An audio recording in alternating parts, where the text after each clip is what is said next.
So the markings really seem different on this one. I wonder if it's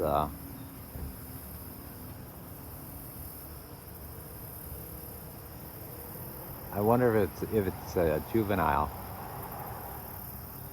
Usually it's if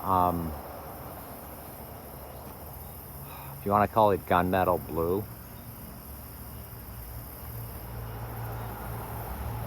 Yeah, I'm not even sure it is a blue heron,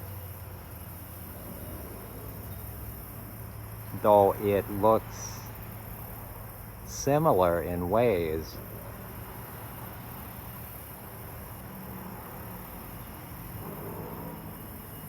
And I'm kind of surprised this one isn't spooking. I usually can't get this close.